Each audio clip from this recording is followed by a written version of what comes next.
Thank you for joining us for another episode of Ask a Historian. I'm Matthew Wilkinson, historian with Heritage Mississauga. And each week we invite you to send in your stories, your questions, your curiosities about the city of Mississauga, and we'll have fun exploring the story of our city together.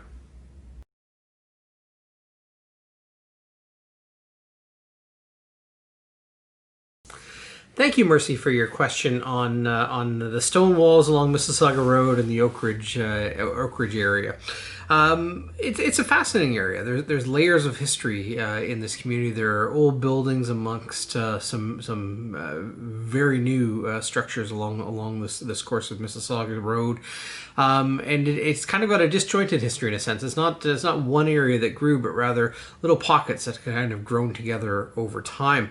Oak Ridge, as a kind of a residential area and kind of a planning area, it's bounded by the Credit River on the north and east, the Sheridan landfill site on the west, and the QEW to the south.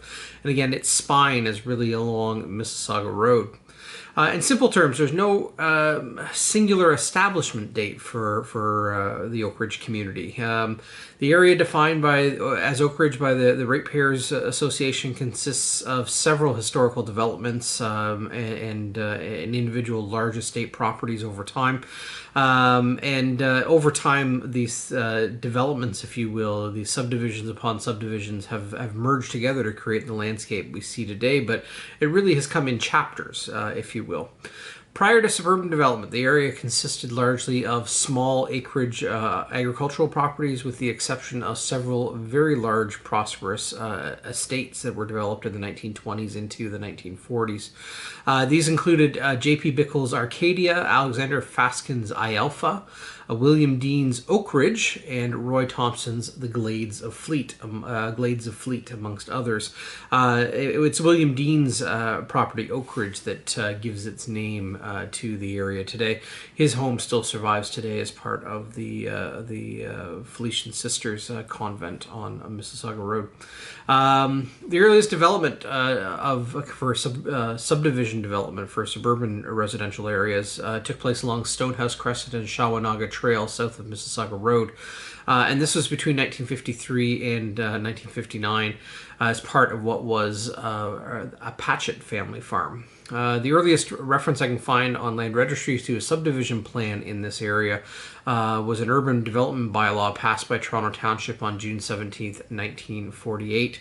On August 31st, 1954, the McCleary property, which was originally part of the Roy Thompson Sr. Glades of Fleet estate, which was amounted to 17 acres, was sold to Model Home Builders Limited for subdivision development, which was called the Glades of Fleet, after the original property there. And they laid out areas of Stonehouse Crescent and Beaverbrook Way, a holding company called Guerin Holdings, from which Guerin Crescent took its name, is also part of this mix of development in the 1950s into the 1960s. Another area, again, developed a little bit later in 1960s into 1985, again marketed as the Glades of Fleet. Also included Fleet Street and Beaverbrook Way, and they take their name inspiration also from John Paris Bickle, who lived nearby, and Max Aiken, the first Baron of Beaverbrook. All were active in similar circumstances. All the individuals themselves were active in similar circumstances during the Second World War in terms of supporting the war effort through business endeavors, supporting the government war cause, if you will. J.P. Bickle and Roy Thompson, who both owned properties again along Mississauga Road, were very much involved in wartime munitions and supply. Between 1963 and 1967, the west end of Oak Ridge, abutting the Sherman's Gravel Pit, now a landfill site, the Sheridan landfill, was developed separately as part of the Portway subdivision, and it was known as Westport. And so you'll see some of these names kind of peek up on the landscape even today with road names and the like. There are other smaller subdivisions as well, just kind of scattered around the area, kind of subdivisions of small agricultural properties that kind of filled in the spaces within that emerging residential landscape. The beginning kind of properties to the north of Mississauga Road, which include Dalton Drive, the north extension of Shawanaga Trail, and the development of the former Oneida Country Club property, also have their own timelines. You were asking about the stone walls, particularly in your question. Many of them are attached to a couple of properties here, and one being the Dean Estate, known as Oak Ridge, and the other being the Oneida Country Club, which had taken over the Alexander Fasken Estate, known as I Alpha, and they had these ornamental frontages, if you will, with great gate posts along, and you can still see some of the gate posts as well. And also, a little curiosity, look for the pineapples. If you've seen a stone pineapple on Mississauga Road, that's associated with the former Oneida Country Club property. So if someone asks about the pineapples, we can explore them a little bit later. Again, Oak Ridge community today, in the Oak Ridge Trail, the bicycle trail along Mississauga Road, is named for the George Dean Estate. Now, the Felician Sisters Convent on Mississauga Road, which the property was called Oak Ridge between 1932 and 1948.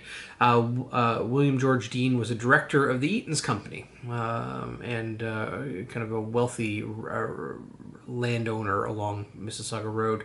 I hope this helps. There's a lot more to delve into in this area. There's a lot of fascinating kind of one-off stories of properties, and we can examine a few of them over time if you're interested in learning more about kind of those historic sites located within the Oak Ridge area today. But again, Mercy, thank you for your question. It's always fun to explore our neighborhoods.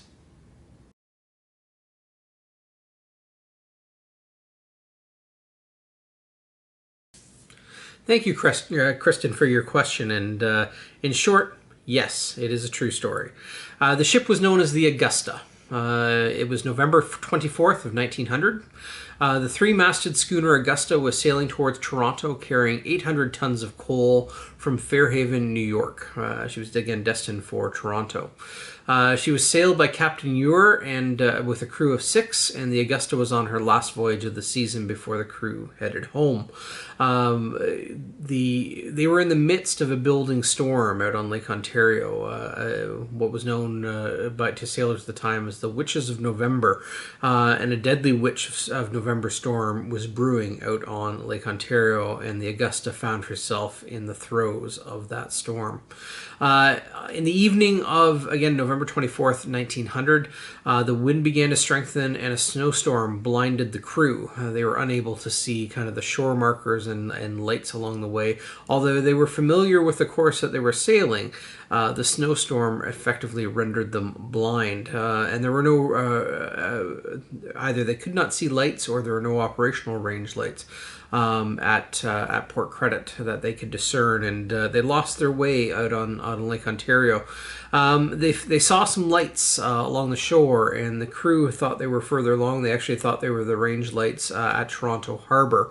They were not. They were lights from a house perched on the shoreline near Port Credit. And so when the ship came in, too late that they realized they were mistaken. And the ship they'd steered the ship towards the lights, and not having a chance to correct their error, the ship ran aground, not too far from Benmore Creek Park, but the exact location is at the foot of Godfrey's Lane, Lake Ontario, kind of at the bottom end of Bruckner Rhododendron Gardens.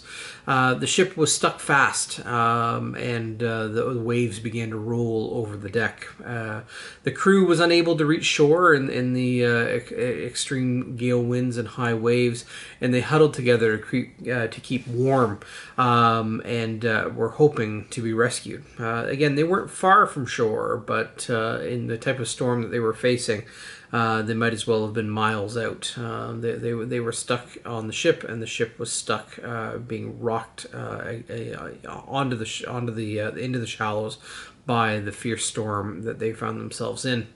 The next morning, Port Credit residents were surprised to see the schooner grounded offshore, and it was being rocked by the waves. The message went out to the Toronto life-saving station on Toronto Island, and a lifeboat was dispatched. However, the storm had not abated, and unfortunately, the lifeboat had to turn back. The waves were unrelenting, and they were unable to make it to Port Credit. As a result, a small group of Port Credit residents were determined that they would save the crew of the Augusta. It didn't go well, and it took several attempts before they could reach the ship itself. The first wave of volunteers set out in a small fishing boat, and they were guided by veteran late captain of Port Credit resident Captain Al Hare, and accompanied by other Port Credit residents Albert Block, Cy Peer, Steve Peer, and George Wilson. They repeatedly battled the waves to try to get out to the Augusta. Multiple failed attempts, and were repeatedly capsized. And they tried and tried again without success. A new group of volunteers tried bringing out the ship Hecla. And the Hecla was a larger ship. It's 39 feet long, but much to their dismay, the ship was too heavy to launch through the surf, and they just could not get any traction and try to get the boat out in the water. They knew that the crew of the Augusta would not likely survive another cold, wet night out in the open water, being rocked by the storm. In desperation, Captain Al Hare decided to attempt again, if you will, and another group of local volunteers, including Harry Fowler, Fred Block, Walter Hare, and Charlie Peer, set out again in their small fishing boat, and they finally, at long last, with great effort, they finally reached the damaged schooner. Tremendous battle against the waves ensued to load the crew onto the ship, and it took 2 trips to get the crew off the ship and to shore, but they were successful, and within minutes of the last trip, when the crew successfully reached the shore, the Augusta began to break up. The heroic efforts and bravery of the second rescue crew, or I guess it's the third rescue crew, but under Captain Al Hare, they received a gold watch. Captain Hare received a gold watch from the Dominion government and a Humane Society medal. The other volunteers were also awarded medals from the Humane Society, and in recognition to their extreme efforts of rescuing the crew of the Augusta. The Augusta was destroyed in the storm. There was nothing salvageable off the ship itself, as her seams broke apart and her cargo spilled. The ship itself was torn to pieces and pulled out to Lake Ontario, and there she rests somewhere off the shore of Port Credit, or what might remain of her. Her load of coal, again 800 tons of coal, were spread along the shoreline of Port Credit, just off of, again, Bruckner Rhododendron Gardens. And there were stories of those from many years ago that still said that you could see the coal on the bottom of the lake, and from time to time lumps of coal have washed up on shore as kind of our memory of the wreck of the Augusta, November 24th, 1900, in one of the horrendous Witch of November storms out on Lake Ontario, again wrecked off of the coast of Port Credit. And thank you to Captain Al Hare and other Port Credit residents who stepped up heroically to save the lives of the stranded crew. So always fascinating to explore local history, and particularly when something interesting in terms of a unique moment in our story comes up like this one. So thank you, for Kristen, for the question, and have fun exploring the neighborhood in which you live.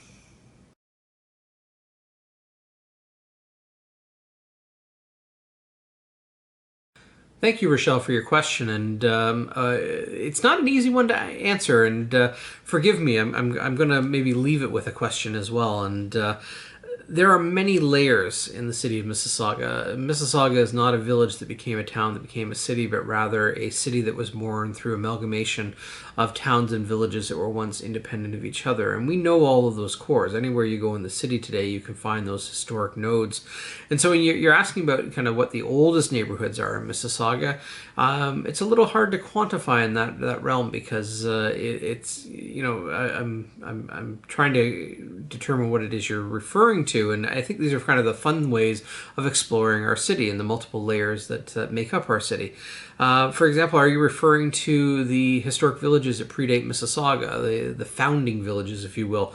Clarkson, Cooksville, Dixie, Arundel, Lakeview, Lauren Park, Malton, Meadowvale, Port Credit, Streetsville, Sheridan, and the like. Or are you looking into our lost villages, kind of past communities, crossroads hamlets, if you will, that have name recognition has largely disappeared from our landscape? Places like Barberton, Derry West, Frogmore, Marigold's Point, Mount Charles, Somerville, Puckey Huddle, Burnhamthorpe, and the list goes on and on. There are so many to talk about. Britannia, Mount Charles, Palestine, and the like. We could go on and on about names like that. So again, some of them have remnants left behind, but the name recognition has largely disappeared, and then they themselves have been kind of swallowed by modern suburban development at the same time. But there's remnants left behind.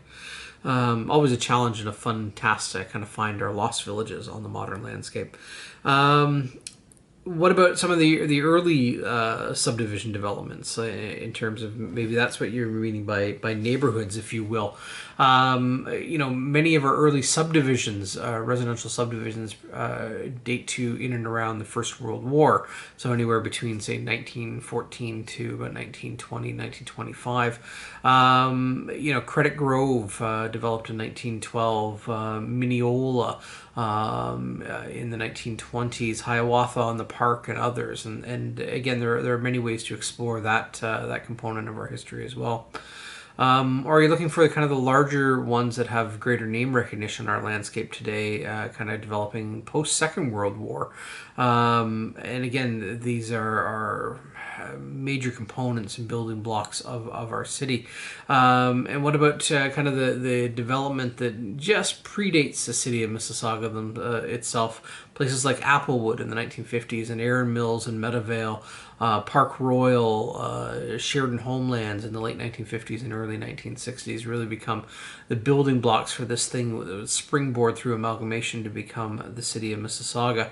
So there's many ways to look at it, and I think that's maybe the best we can do on this one until we kind of narrow down our search a little bit and look for some of the specific ones that we can explore.